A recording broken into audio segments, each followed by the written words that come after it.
Shalom, selamat hari Pentakosta saudara-saudara. Di saat ini kita akan memulaikan persekutuan ibadah hari Pentakosta yang pertama. Mari kita persiapkan hati dan pikiran kita untuk menyembah Tuhan. Diundang berdiri. Hari ini ada sukacita dan kebahagiaan yang besar dialami oleh orang-orang percaya. Yesus Kristus yang bangkit dari antara orang mati dan yang sudah naik ke sorga, Dialah juga yang menganugerahkan Roh-Nya yang kudus kepada kita semua. Marilah kita bersorak-sorak memuji dan mengagungkan Allah Tritunggal yang kudus. Kita angkat pujian Kidung Jemaat nomor 242, ayat 1 dan 2, muliakanlah Allah Bapa.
Ibadah hari Pentakosta pertama ditabiskan dalam nama Tuhan Allah yang pada hari-hari akhir ini sudah dan sementara mencurahkan Roh-Nya ke atas semua orang.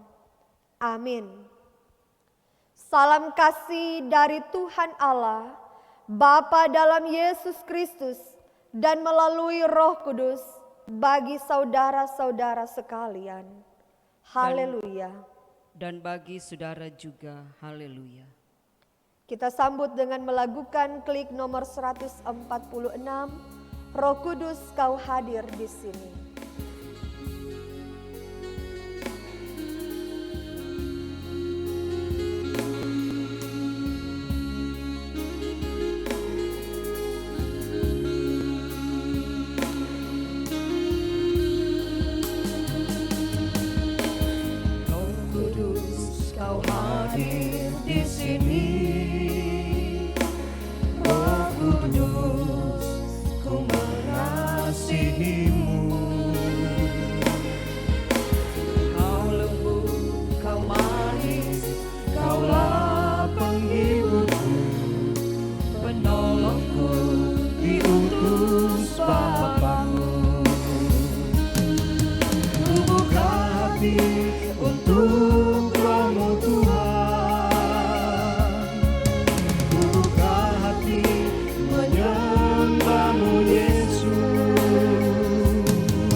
Jemaat dipersilakan duduk.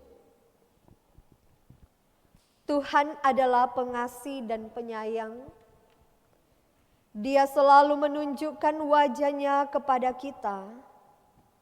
Dan kita bertanya, apakah kita layak di hadapan Dia yang kudus itu?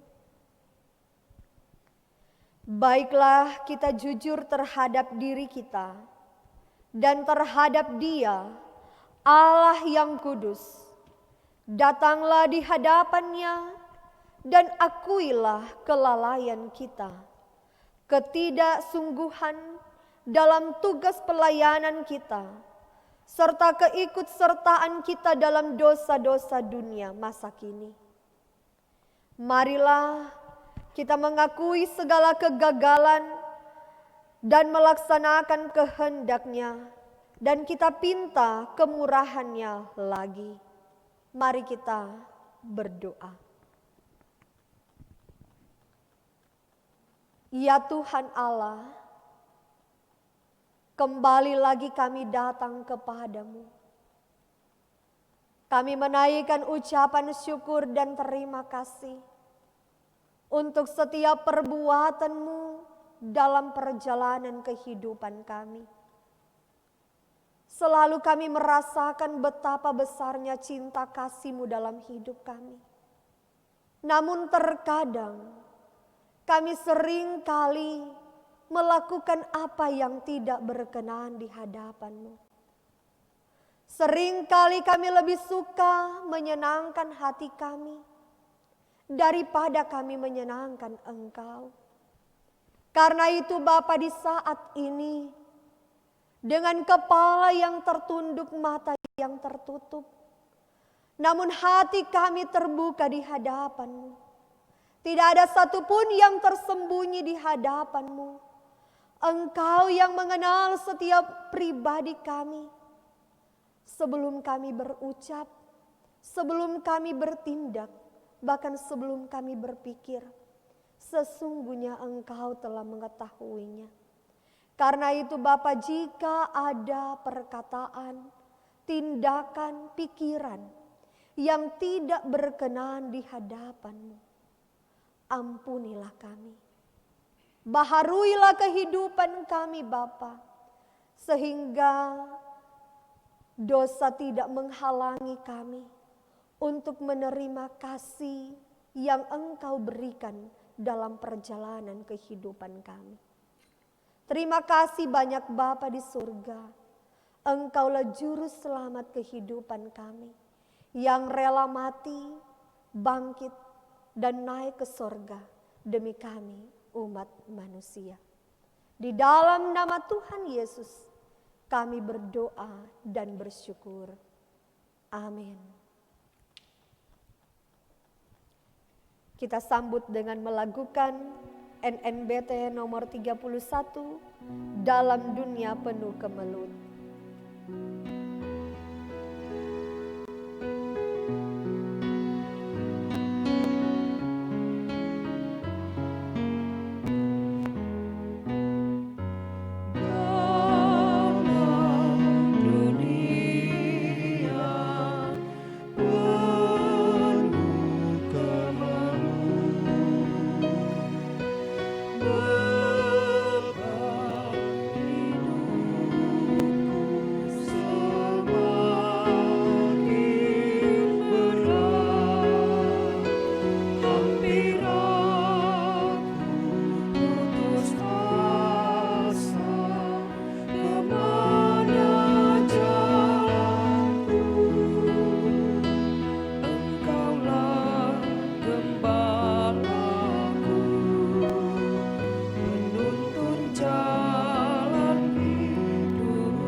Dengarkanlah berita anugerah Allah dalam Kisah Para Rasul 2 ayat 38b hingga ayatnya yang ke-39.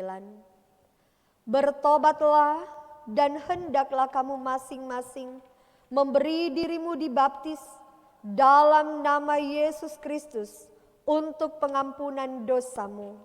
Maka kamu akan menerima karunia Roh Kudus. Sebab bagi kamulah janji itu, dan bagi anak-anakmu, dan bagi orang yang masih jauh, yaitu sebanyak yang akan dipanggil oleh Tuhan Allah kita. Kita sambut dengan melakukan kidung jemaat nomor 240A, Datanglah ya Sumber Rahmat.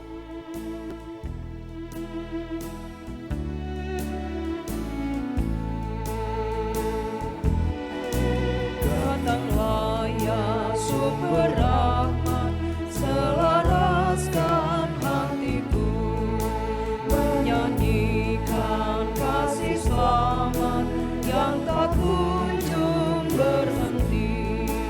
Ajar aku madahinya di kagalan sorgamu. Aku puji gunung kokoh, gunung pengasihanmu.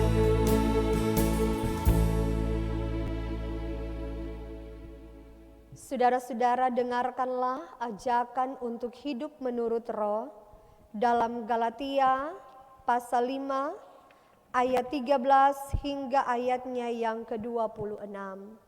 Galatia pasal 5 ayat 13 hingga ayatnya yang ke-26.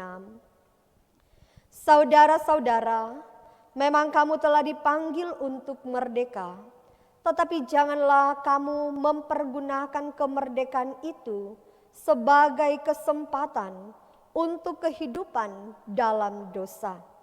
Melainkan layanilah seorang akan yang lain oleh kasih. Sebab seluruh hukum Taurat tercakup dalam satu firman ini, yaitu kasihilah sesamamu manusia seperti dirimu sendiri. Tetapi jikalau kamu saling menggigit dan saling menelan, awaslah supaya jangan kamu saling membinasakan. Maksudku ialah, hiduplah oleh Roh, maka kamu tidak akan menuruti keinginan daging. Sebab keinginan daging berlawanan dengan keinginan Roh, dan keinginan Roh berlawanan dengan keinginan daging. Karena keduanya bertentangan, sehingga kamu setiap kali tidak melakukan apa yang kamu kehendaki. Akan tetapi, jikalau kamu memberi dirimu dipimpin oleh Roh, maka kamu tidak hidup di bawah hukum Taurat. Perbuatan daging telah nyata, yaitu percabulan, kecemaran, hawa nafsu, penyembahan berhala, sihir, perseteruan, perselisihan, iri hati, amarah, kepentingan diri sendiri, percideraan, roh pemecah, kedengkian, kemabukan, pesta pora, dan sebagainya. Terhadap semuanya itu, kuperingatkan kamu seperti yang telah kubuat dahulu, bahwa barang siapa melakukan hal-hal yang demikian, ia tidak akan mendapat bagian dalam kerajaan Allah. Tetapi buah Roh ialah kasih, sukacita, damai sejahtera, kesabaran, kemurahan, kebaikan, kesetiaan, kelemah lembutan, penguasaan diri. Tidak ada hukum yang menentang hal-hal itu. Barang siapa menjadi milik Kristus Yesus, ia telah menyalibkan daging dengan segala hawa nafsu dan keinginannya. Jikalau kita hidup oleh Roh, baiklah hidup kita juga dipimpin oleh Roh. Dan janganlah kita gila hormat, janganlah kita saling menantang dan saling mendengki. Itulah ajakan untuk mengikut Tuhan di dalam Roh. Kita sambut dengan melakukan Kidung Jemaat nomor 237, Roh Kudus tetap teguh.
Saudara-saudara, di saat ini kita akan berdoa, membaca Alkitab dan merenungkannya.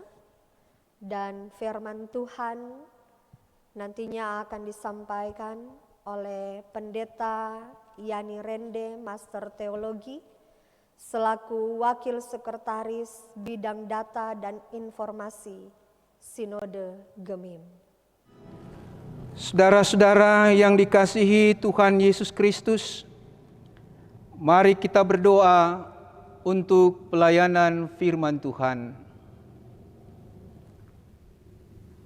Terpujilah Engkau ya Yesus Kristus, yang memberi Roh Kudus di dalam kehidupan percaya kami, sehingga kami dapat mempergunakannya untuk kehidupan memuliakan nama-Mu. Bersamaan dengan perayaan Hari Pentakosta, kami beribadah kepadamu.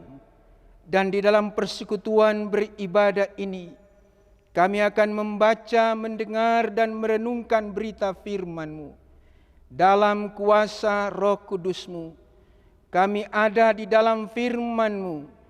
Kami dikuasai oleh firman-Mu, sehingga firman menjadi suluh penerang bagi jalan kehidupan percaya kami kepadamu. Di dalam nama Yesus, firman hidup kami berdoa kepadamu. Amin. Saudara-saudara yang dikasihi Tuhan Yesus Kristus, di perayaan Hari Pentakosta ini, yang juga bersamaan dengan Hari Persatuan Pria Kombapa Gemim, maka Sinode Gereja Masihi Injili di Minahasa telah memilih satu bacaan Alkitab, yaitu terdapat dalam Kisah Para Rasul pasal 2 ayat 14 hingga ayat yang ke-40, tertulis demikian. Khotbah Petrus. Maka bangkitlah Petrus berdiri dengan ke-11 rasul itu, dan dengan suara nyaring ia berkata kepada mereka, "Hai kamu orang Yahudi, dan kamu semua yang tinggal di Yerusalem, ketahuilah dan camkanlah perkataanku ini. Orang-orang ini tidak mabuk seperti yang kamu sangka, karena hari baru pukul 9. Tetapi itulah yang difirmankan Allah dengan perantaraan Nabi Yoel. Akan terjadi pada hari-hari terakhir, demikianlah firman Allah, bahwa aku akan mencurahkan Rohku ke atas semua manusia. Maka anak-anakmu laki-laki dan perempuan akan bernubuat, dan teruna-terunahmu akan mendapat penglihatan-penglihatan, dan orang-orangmu yang tua akan mendapat mimpi. Juga ke atas hamba-hambaku laki-laki dan perempuan akan kucurahkan Rohku pada hari-hari itu, dan mereka akan bernubuat. Dan aku akan mengadakan mujizat-mujizat di atas, di langit, dan tanda-tanda di bawah, di bumi, darah dan api, dan gumpalan-gumpalan asap. Matahari akan berubah menjadi gelap gulita, dan bulan menjadi darah, sebelum datangnya hari Tuhan, hari yang besar dan mulia itu. Dan barang siapa yang berseru kepada nama Tuhan, akan diselamatkan. Hai orang-orang Israel, dengarlah perkataan ini. Yang aku maksudkan ialah Yesus dari Nazaret, seorang yang telah ditentukan Allah dan yang dinyatakan kepadamu dengan kekuatan-kekuatan dan mujizat-mujizat dan tanda-tanda yang dilakukan oleh Allah dengan perantaraan Dia di tengah-tengah kamu, seperti yang kamu tahu. Dia yang diserahkan Allah menurut maksud dan rencananya telah kamu salibkan dan kamu bunuh oleh tangan bangsa-bangsa durhaka. Tetapi Allah membangkitkan Dia dengan melepaskan Dia dari sengsara maut, karena tidak mungkin Ia tetap berada dalam kuasa maut itu. Sebab Daud berkata tentang Dia, aku senantiasa memandang kepada Tuhan, karena Ia berdiri di sebelah kananku. Aku tidak goyah. Sebab itu hatiku bersukacita dan jiwaku bersorak-sorak. Bahkan tubuhku akan diam dengan tentram, sebab Engkau tidak menyerahkan aku kepada dunia orang mati, dan tidak membiarkan orang kudus-Mu melihat kebinasaan. Engkau memberitahukan kepadaku jalan kehidupan. Engkau akan melimpahi aku dengan sukacita di hadapan-Mu. Saudara-saudara, aku boleh berkata-kata dengan terus terang kepadamu tentang Daud, bapa bangsa kita. Ia telah mati dan dikuburkan, dan kuburnya masih ada pada kita sampai hari ini. Tetapi ia adalah seorang nabi, dan ia tahu bahwa Allah telah berjanji kepadanya dengan mengangkat sumpah bahwa ia akan mendudukkan seorang dari keturunan Daud sendiri di atas takhtanya. Karena itu, ia telah melihat ke depan dan telah berbicara tentang kebangkitan Mesias ketika ia mengatakan bahwa Dia tidak ditinggalkan di dalam dunia orang mati dan bahwa dagingnya tidak mengalami kebinasaan. Yesus inilah yang dibangkitkan Allah. Dan tentang hal itu kami semua adalah saksi. Dan sesudah ia ditinggalkan oleh tangan kanan Allah dan menerima Roh Kudus yang dijanjikan itu, maka dicurahkannya apa yang kamu lihat dan dengar di sini.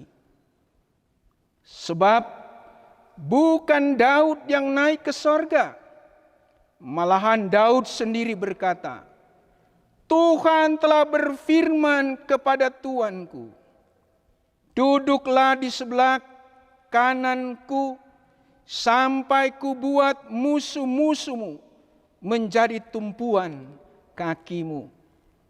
Jadi seluruh kaum Israel harus tahu dengan pasti bahwa Allah telah membuat Yesus yang kamu salibkan itu menjadi Tuhan dan Kristus. Ketika mendengar hal itu, hati mereka sangat terharu. Lalu mereka bertanya kepada Petrus dan rasul-rasul yang lain, apakah yang harus kami perbuat, saudara-saudara? Jawab Petrus kepada mereka, bertobatlah, dan hendaklah kamu masing-masing memberi dirimu dibaptis dalam nama Yesus Kristus untuk pengampunan dosamu, maka kamu akan menerima karunia Roh Kudus. Sebab bagi kamulah janji itu, dan bagi anak-anakmu, dan bagi orang-orang yang masih jauh, yaitu sebanyak yang akan dipanggil oleh Tuhan Allah kita. Dan dengan banyak perkataan lain lagi, ia memberi suatu kesaksian yang sungguh-sungguh, dan ia mengecam dan menasihati mereka. Katanya, berilah dirimu diselamatkan dari angkatan yang jahat ini. Demikian firman Tuhan. Saudara-saudara yang dikasihi dan yang diberkati Tuhan, hari ini tanggal 31 Mei 2020, hari Minggu, kita merayakan hari Pentakosta, hari ketuangan Roh Kudus.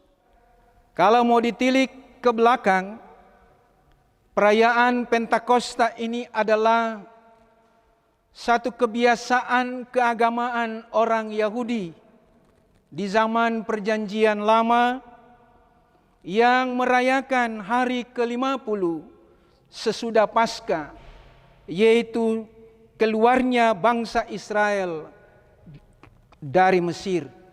Pada umumnya, umat Israel merayakan dua hal dalam perayaan ini.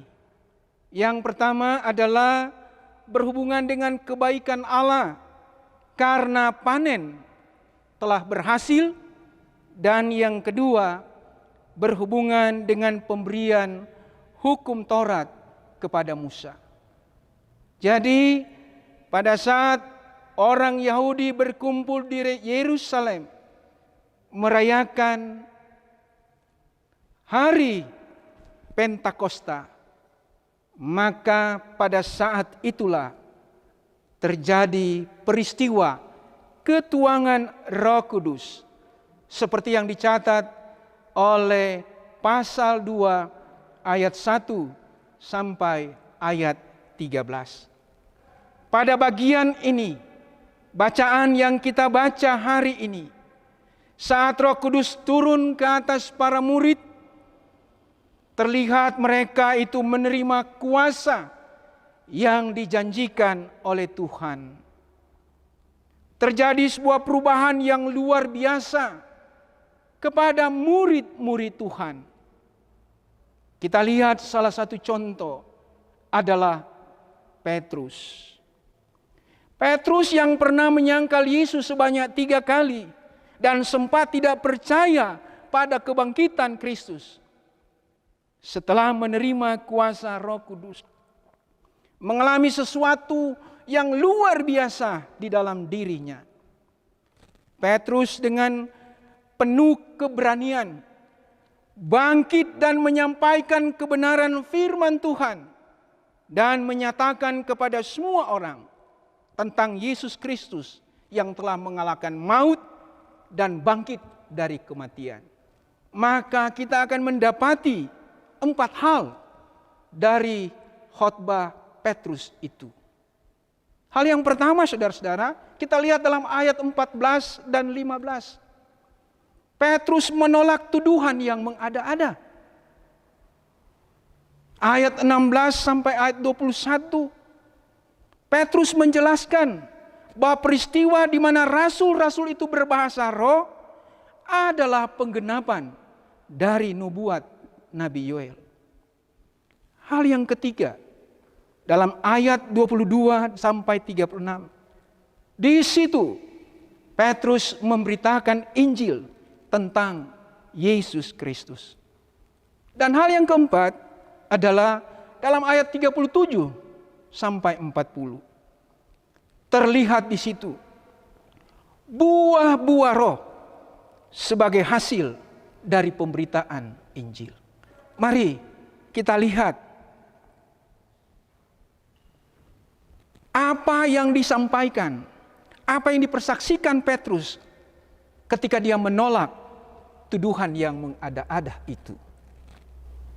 Di sini Petrus memberikan satu argumentasi bahwa mereka bukan sedang mabuk anggur manis.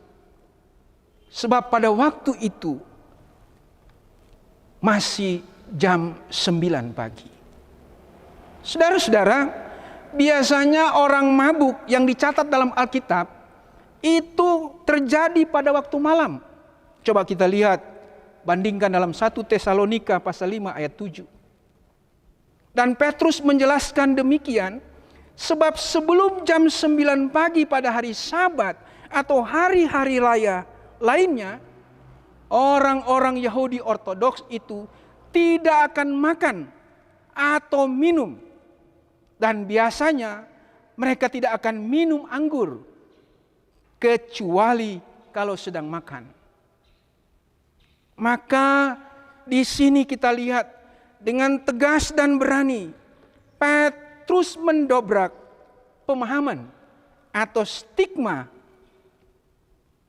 yang mau menjatuhkan murid-muridnya, yang mau memfitnah murid-muridnya. Memang di ayat 13 dalam pasal 2 ini itu disebutkan bahwa mereka sedang mabuk anggur manis. Sebenarnya kalau kita periksa beberapa tafsiran, itu mengatakan bahwa ucapan ini adalah ucapan yang bernada mengejek, yang sifatnya sarkastis. Karena dalam bacaan ini, dalam kalimat anggur manis ini, dalam kata anggur manis ini, bahasa asli dalam bahasa Yunani itu menggunakan istilah gleukos. Gleukos itu pada umumnya menunjuk pada sari buah anggur yang tidak difermentasi. Kalau orang sekarang ini bisa menyebutnya seperti jus anggur. Jadi sari buah yang tidak difermentasi, sari buah anggur. Nah, ketika mereka menyebutkan mabuk anggur manis, itu yang saya katakan tadi, sifatnya sarkastis. Karena saudara-saudara, kalau kita membaca bagian-bagian Alkitab yang menyebut kata anggur, itu pada umumnya menggunakan kata oinos. Sedangkan anggur manis pada bacaan ini menggunakan kata gleukos. Jadi anggur itu ada yang merupakan hasil fermentasi, tapi ada yang bukan hasil fermentasi. Jadi di sini saudara-saudara, secara tegas Petrus mau menolak mentah-mentah soal ucapan dalam ayat 13 itu. Saudara-saudara yang dikasihi dan yang diberkati Tuhan, hal yang kedua, Petrus menjelaskan bahwa peristiwa di mana rasul-rasul itu berbahasa roh adalah merupakan penggenapan dari nubuat Nabi Yoel. Apa isi nubuat yang dikutip oleh Petrus itu? Itu ada dua hal, saudara-saudara. Hal yang pertama, mempersaksikan tentang janji dari pencurahan Roh Kudus. Di ayat 17 dan ayat 18. Ada hal yang menarik di situ, saudara-saudara, bahwa nubuatan ini menggunakan kata bagi semua manusia.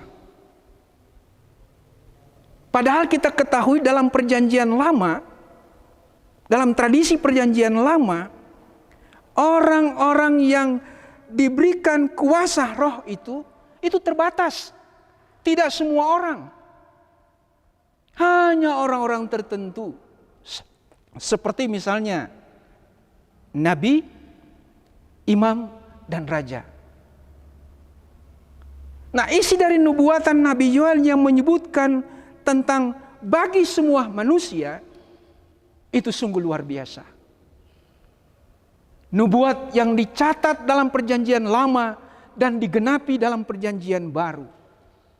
Bahkan hal kedua yang menarik bahwa semua orang yang dimaksud di situ itu berhubungan dengan semua orang percaya yang tidak mengenal jenis kelamin. Semua yang laki-laki dan perempuan. Tidak mengenal usia. Semua anak, teruna, orang tua. Dan tidak mengenal status. Apakah dia raja, nabi, imam, atau hamba. Sesuatu yang sangat-sangat menarik. Karena sekali lagi, berita perjanjian lama yang digenapi pada perjanjian baru. Hal kedua yang ditunjukkan dalam nubuatan Nabi Yoel ini, yaitu berisi tentang ancaman kebinasaan dan harapan keselamatan. Kita lihat itu dalam ayat 19 sampai 21. Kalau Petrus hanya mau bicara tentang janji ketuangan Roh Kudus, sebenarnya ayat 18 berhenti saja di situ. Tapi kenapa dia mengutip sampai ayat 19 dan 20 itu yang justru berisi tentang ancaman kebinasaan dan harapan keselamatan? Banyak penafsir bilang bahwa sebetulnya Petrus mau masuk pada penginjilan tentang Yesus dari bagian ini. Bahwa matahari dan bulan itu menurut Calvin itu adalah manifestasi Allah. Dan kalau matahari itu akan berubah menjadi gelap gulita dan bulan menjadi darah, itu menunjukkan murka Allah. Itu menunjukkan tentang kebinasaan. Selanjutnya saudara-saudara, kita melihat di balik ucapan-ucapan yang keras dalam nubuatan Yoel yang disampaikan oleh Petrus, ada harapan keselamatan. Itu kita baca di dalam ayat 21. Mari kita lihat apa isi pemberitaan Injil tentang Yesus Kristus yang disampaikan oleh Petrus. Ini merupakan bagian yang ketiga, saudara-saudara. Ada dua hal yang ditekankan dalam pemberitaan Injil itu. Yang pertama tentang dosa. Dosa siapa? Dosa mereka. Dosa orang-orang yang tidak percaya. Apa dosa mereka? Ayat 23 mencatat, mereka menyalibkan, membunuh Yesus. Memang peran orang-orang Yahudi ini adalah peran yang tidak langsung. Bahwa dalam proses penyalipan itu jelas menunjuk bukan orang Yahudi yang melakukan, tetapi orang-orang Romawi. Cuma kalau kita ingat di dalam Injil-Injil, ya, misalnya dalam Injil Lukas pasal 23 ayat 18 dan 21, kita akan menemukan peran orang-orang Yahudi yang disebut membunuh dan menyalibkan Yesus. Apa kalimat yang mereka ucapkan? Tentu kita masih ingat. Lepaskan Barabas bagi kami. Salibkan dia, salibkan dia. Itu yang dimaksud oleh Petrus ketika menyebut tentang dosa mereka itu. Di sini Petrus sangat menegaskan bahwa mereka bukan hanya sekedar membunuh manusia biasa, tapi seorang utusan Allah. Petrus mengatakan bahwa mereka menyalibkan Tuhan dan Kristus. Kenapa sampai sekeras itu Petrus mengucapkannya? Petrus mau menggugah tentang hati nurani orang-orang yang mendengar khotbahnya. Hal kedua yang disampaikan dalam berita Injil Petrus itu, Petrus bicara tentang Yesus. Yesus adalah orang Nazaret. Nazaret adalah tempat yang dianggap hina oleh orang Yahudi. Benar, secara manusia jasmani, Yesus kelihatan hina. Yesus direndahkan. Tapi ayat 22 mengatakan, Yesus adalah orang yang ditentukan Allah, yang disertai oleh tanda-tanda dan mujizat-mujizat. Yesus memang dipandang hina, tapi ternyata diakui oleh Allah dan diberi kuasa sebagai utusannya. Kemudian juga Petrus bicara tentang kematian Yesus dan kebangkitan Yesus. Tapi di sini kita melihat bahwa yang dibicarakan lebih banyak adalah soal kebangkitan. Soal kematian hanya satu ayat. Selebihnya Petrus bicara soal kebangkitan. Mengapa?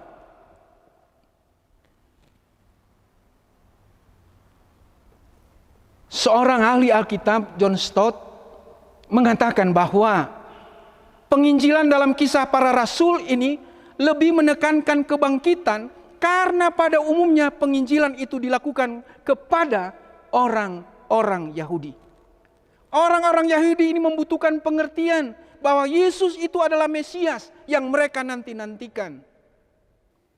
Karena itu sekali lagi ditekankan tentang kebangkitan Yesus yang menunjukkan kepada kemenangannya. Ada satu tipikal Petrus dalam berkhotbah, yaitu dia mendasarkan khotbahnya pada kutipan-kutipan firman Tuhan. Kali ini dia mengutip kitab Mazmur yang bicara-bicara soal kebangkitan Yesus. Dalam Mazmur pasal 16 ayat 8 sampai 11, di situ menyebutkan tentang nubuat kebangkitan Yesus. Saudara-saudara, hal selanjutnya yang Petrus tekankan dalam penginjilannya itu adalah bahwa Yesus yang telah bangkit itu ditinggikan oleh tangan kanan Allah dan menerima kuasa Roh Kudus dari Bapa, yang lalu ia curahkan pada hari Pentakosta itu. Dan itulah yang mereka lihat dan dengar. Di sini Petrus menjelaskan lagi soal peristiwa terjadinya ketuangan Roh Kudus yang mendatangkan karunia berbahasa roh, berbahasa lidah terhadap murid-muridnya. Di sini Petrus membuktikan bahwa Yesus adalah Tuhan dan Mesias. Allah telah membuat Yesus yang kamu salibkan itu menjadi Tuhan dan Kristus.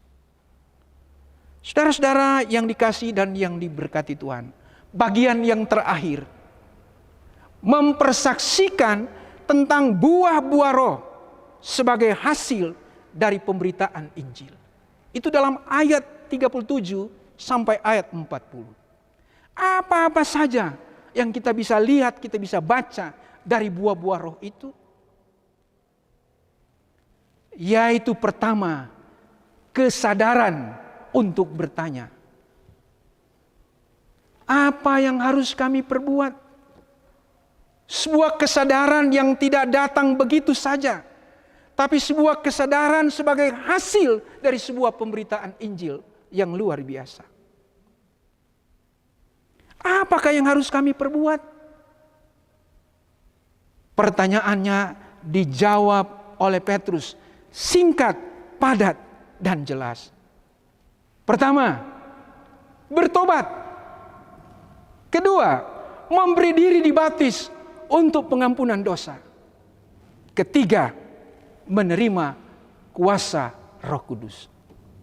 Singkat, padat, jelas. Apa yang kita mau imani dari bacaan ini untuk kita refleksikan di dalam kehidupan kita?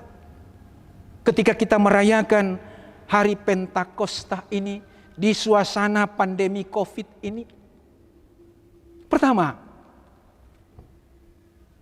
Petrus yang penuh dengan Roh Kudus menggunakan pembelaan dirinya sebagai batu loncatan untuk memberitakan Injil kepada banyak orang. Bahkan Alkitab mempersaksikan kepada kita bahwa pemberitaan Injil pada waktu itu diikuti oleh 15 suku bangsa dan negeri. Dan hasilnya, orang yang percaya kepada Tuhan Yesus Kristus bertambah 3.000 orang. Di ayat 41. Di sini saudara-saudara, karya Roh Kudus ternyata memang tidak dapat dibatasi oleh hanya satu bangsa, bangsa Yahudi. Tidak oleh satu bahasa.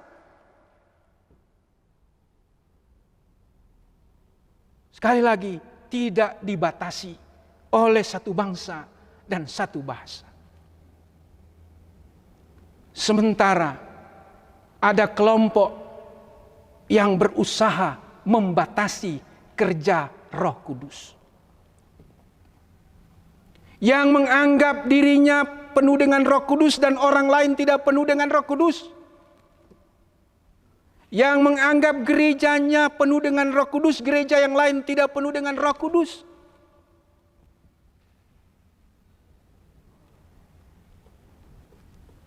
Kedua, saudara-saudara, jelas sekali menurut Petrus, orang yang penuh Roh Kudus pasti memberitakan Injil. Bukti valid adalah Petrus. Dan bukan sekedar menyombongkan karunia roh yang dia miliki. Untuk kepentingan dirinya dan untuk kepentingan kelompoknya, untuk kepentingan gerejanya.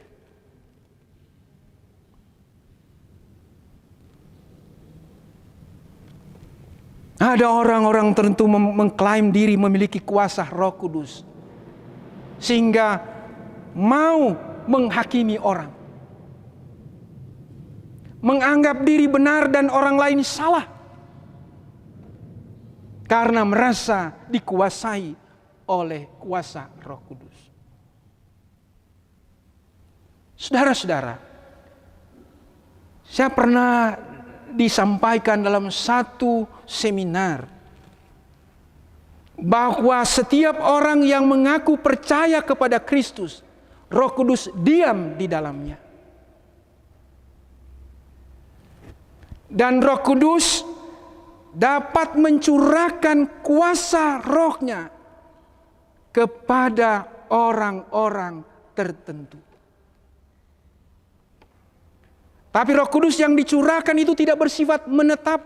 Kalau ada seseorang diberi kuasa menyembuhkan, kalau ada seseorang diberi kuasa berdoa, itu sifatnya tidak menetap. Suatu waktu orang itu akan kehilangan karunia rohnya. Tapi ketika kita mengaku Kristus sebagai Tuhan dan Juru Selamat, Roh Kudus itu diam dan menetap di dalam diri kita, di dalam hati kita. Sehingga setiap saat, setiap waktu kita menyembah, memuliakan Tuhan di dalam kehidupan ini. Berikut saudara-saudara, yang ketiga, Dalam khotbahnya Petrus menggunakan kitab suci maupun kesaksian Alkitab, kesaksian firman Allah. Fakta bahwa ia mengutip perjanjian lama sebanyak 3 kali dalam bacaan ini meyakinkan kita bahwa Petrus sungguh yakin bahwa kitab suci adalah firman Allah yang berisi nubuatan dan penggenapannya. Di sini terlihat karya Roh Kudus itu tidak dapat dibatasi oleh ruang dan waktu. Saudara-saudara yang terakhir, bahwa kita mengimani Tuhan Yesus adalah Tuhan sejarah. Kita mengimani bahwa peristiwa pandemi COVID ini adalah semata-mata terjadi seizin Allah pencipta. Allah pembuat sejarah. Sejarah akan mencatat bahwa di masa ini kita umat percaya pernah mengalami dan merasakan akibat dari pandemi COVID-19 ini. Kita semua sedang dan sementara merasakannya. Tapi kita juga percaya bahwa Tuhan Allah di dalam Yesus Kristus tidak akan membiarkan kita untuk tinggal tetap dalam situasi seperti ini. Mari kita imani. Kita sudah diberi contoh oleh Presiden kita, Joko Widodo. Beliau memunculkan sebuah istilah.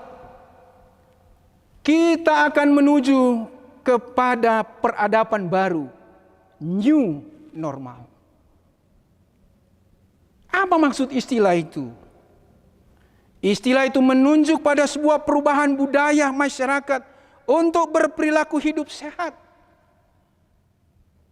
Dan kita dipaksa oleh pandemi ini untuk berperilaku hidup sehat. Suka atau tidak suka. Misalnya, menerapkan pola hidup bersih dan sehat, memakai masker jika keluar rumah, rajin mencuci tangan dan lain sebagainya. Supaya masyarakat, supaya kita dapat berkompromi untuk hidup berdampingan dan berdamai dengan COVID-19. Supaya hidup kita tetap produktif.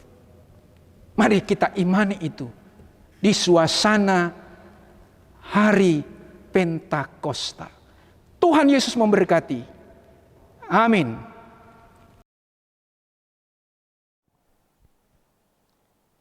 Saudara-saudara, di saat ini, marilah kita mengaku iman kita menurut pengakuan iman rasuli.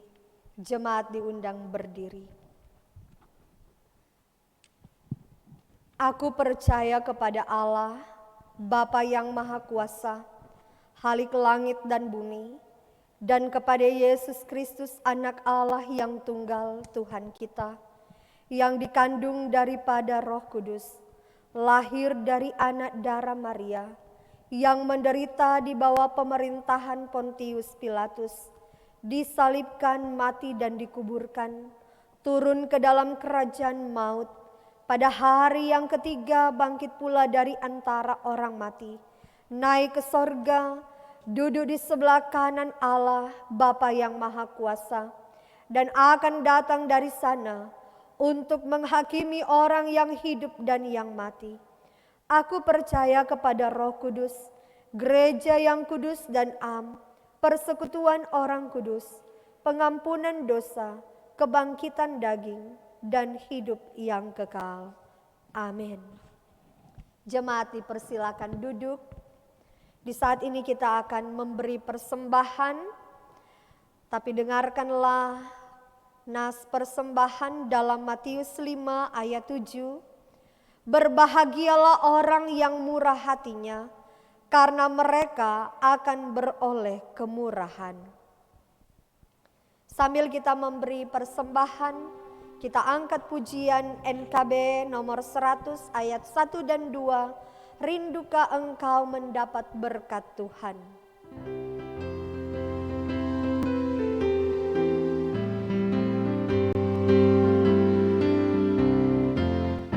Rindukah engkau mendapat berkat Tuhan yang penuh di seluruh hidupmu?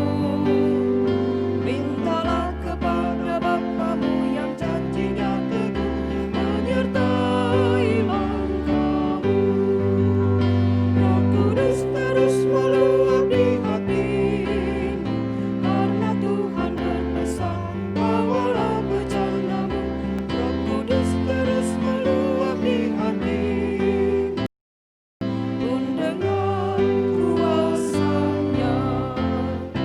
Bawalah bejanamu yang kosong pada penebus, wahai kawan yang lesu. Dengan hati yang rendah tetap hentikan Roh Kudus masuk dalam hatimu. Roh Kudus terus meluap di hatimu, karena Tuhan berpesan, bawalah bejanamu. Roh Kudus terus meluap di hatimu, mendengar kuasanya.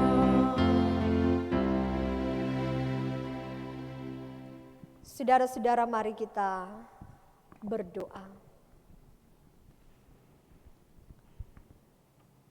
Kami mengucap syukur hanya kepadamu ya Tuhan Allah, sebab kasih setiamu yang boleh kami rasakan sampai saat ini, yang boleh menghentar kami untuk boleh ada di hari yang terakhir di bulan Mei di tahun 2020. Kami bersyukur di hari ini juga kami boleh merayakan hari raya Pentakosta. Dan dalam persekutuan yang beribadah kepadamu, ada firman yang boleh kami baca, yang boleh kami dengar dan renungkan bersama, yang telah disampaikan oleh hamba-Mu, Bapak Pendeta Yani Rende MTH. Kiranya terus Engkau memberkati hamba pelayan-Mu dalam setiap tugas tanggung jawab pelayanan bersama dengan keluarga. Biarlah segala sesuatu yang dilakukan dan dikerjakan, Tuhan Yesus yang akan selalu memberkati. Tetapi juga kami berdoa untuk tim multimedia Sinode Gemim yang telah menyukseskan dalam ibadah di saat ini. Kiranya Tuhan juga yang akan selalu memberkati setiap orang yang memberi diri dalam tim multimedia Sinode Gemim. Karena itu kami juga menopang dalam doa untuk badan pekerja majelis sinode, badan pekerja majelis wilayah, badan pekerja majelis jemaat, khususnya yang ada di Jemaat Gemim Sebaut Paniki Bawah. Ya Tuhan, kami berdoa kepadamu untuk Ketua Badan Pekerja Majelis Jemaat Gemim Sebaut Paniki Bawah, Pendeta Ibu Dice Teli Yakob Turalaki Master Teologi, Wakil Ketua Sekretaris Bendahara, anggota, bahkan seluruh pelayan khusus, Penatua Siamas, Ketua-Ketua Bipra, UPK Bipra, BPPJ Kostor Pegawai, Kelompok Fungsional Lansia, bahkan semua orang yang memberi diri untuk melayani Engkau. Kiranya Engkau Bapa yang akan selalu memampukan kami untuk menjalankan tanggung jawab pelayanan, sekalipun di tengah pandemi virus COVID-19. Dengan penuh semangat, dengan penuh sukacita, kami mampu untuk menjadi berkat di mana Engkau utus kami pergi dan berada. Tetapi juga kami bawa dalam doa untuk seluruh jemaat Gemim Sebaut Paniki Bawah, mulai dari anak-anak sekolah minggu, remaja, pemuda, bapak, ibu, para lansia yang ada. Engkau yang sangat mengenal setiap keberadaan hidup kami. Engkau yang tahu apa yang sementara kami rasakan. Tetapi juga Engkau Bapa yang tahu apa yang sementara kami gumuli dalam perjalanan kehidupan kami. Kami percaya Engkau Allah yang tidak pernah meninggalkan kami sedetik pun. Karena Engkau ada di setiap musim kehidupan yang kami jalani. Terima kasih banyak Bapa di sorga. Roh Kudus-Mu lah yang terus menuntun, menyertai dan memberkati setiap langkah kehidupan kami. Karena itu jika Engkau dapati ada anggota jemaat yang sakit, baik yang dirawat di rumah sakit, bahkan pun yang dirawat di rumah mereka masing-masing, kiranya oleh jamahan tangan kasih-Mu ya Bapa, yang akan menjamah mereka, yang akan memulihkan mereka, sehingga oleh bilur-bilur-Mu Bapa, mereka boleh melihat dan merasakan mujizat Tuhan yang nyata terjadi atas kehidupan mereka.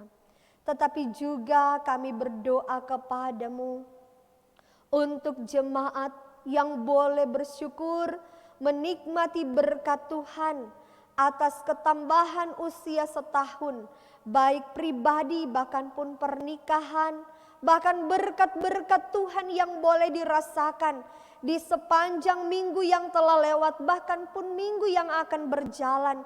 Kiranya Tuhan yang akan menyempurnakan sukacita mereka dengan berkat-berkat yang melimpah, sehat dan kuat, senantiasa selalu menjadi bagian dalam kehidupan jemaat yang bersyukur kepada-Mu. Tetapi juga kami bawa dalam doa untuk pemerintah bangsa dan negara kami, dari pusat sampai di pelosok desa.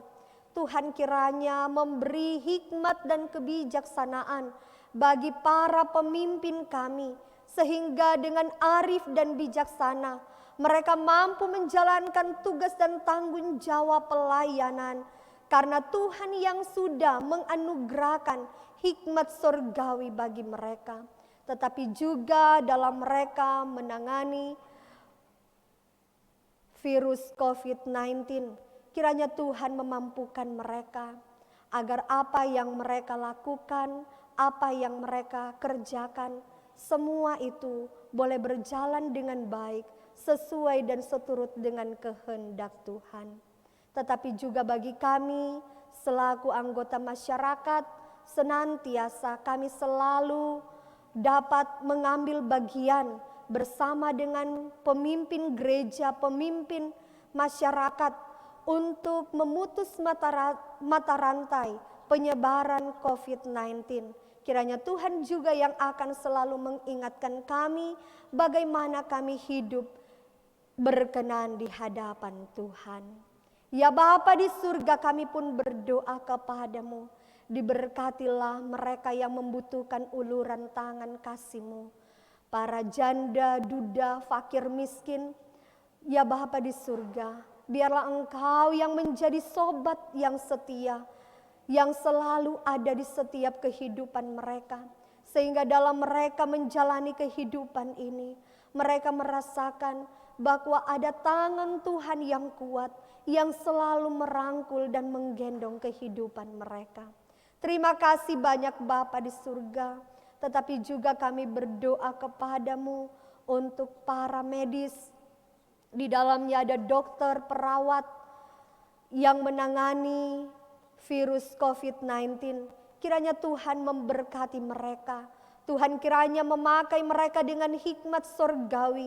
Sehingga dengan talenta-talenta yang Tuhan anugerahkan bagi mereka, mereka mampu menjadi alat berkat Tuhan, perpanjangan tangan Tuhan untuk menyembuhkan, memulihkan mereka yang sakit, khususnya mereka yang terkena virus COVID-19.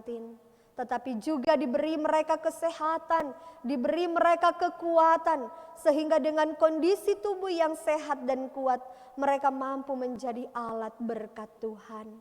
Ya Bapa di surga, Terima kasih seluruh keberadaan kehidupan kami.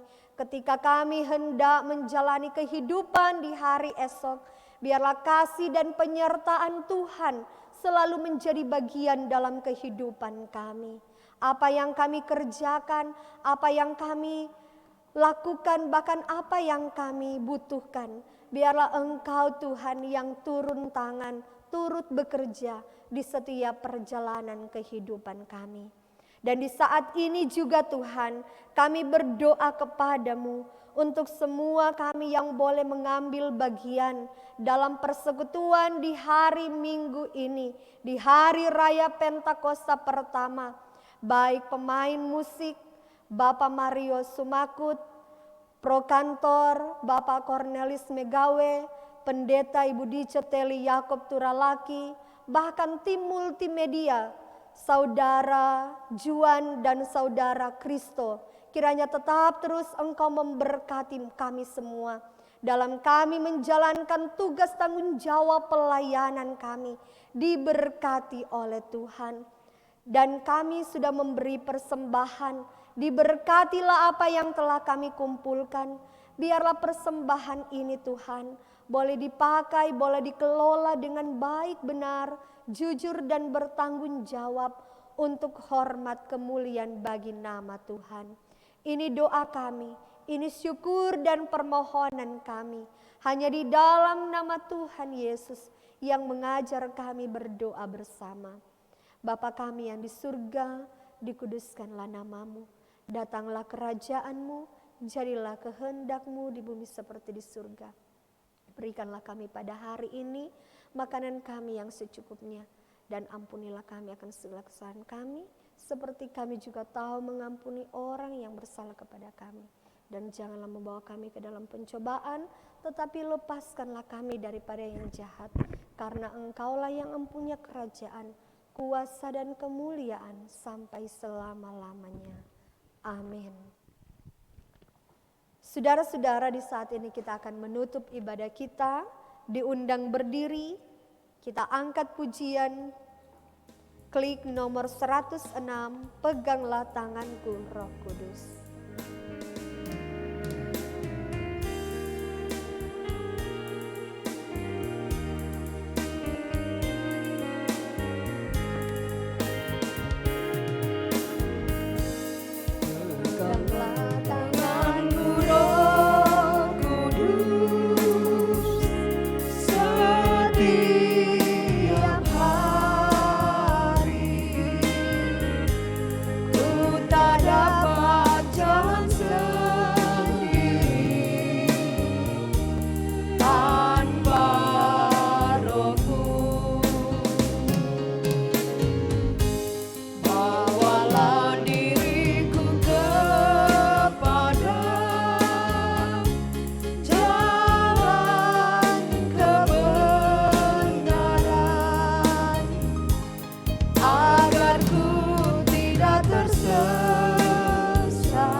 Siapakah yang akan kuutus dan siapakah yang mau pergi untuk aku?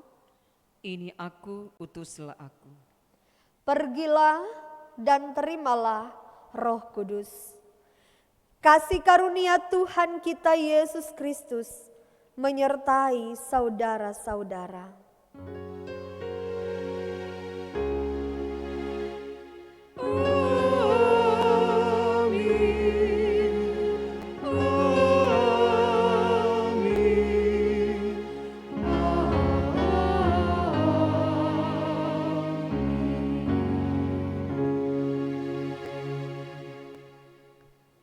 Silakan duduk, demikian kita sudah beribadah. Selamat Hari Raya Pentakosta, Tuhan Yesus memberkati. Shalom, damai di hati.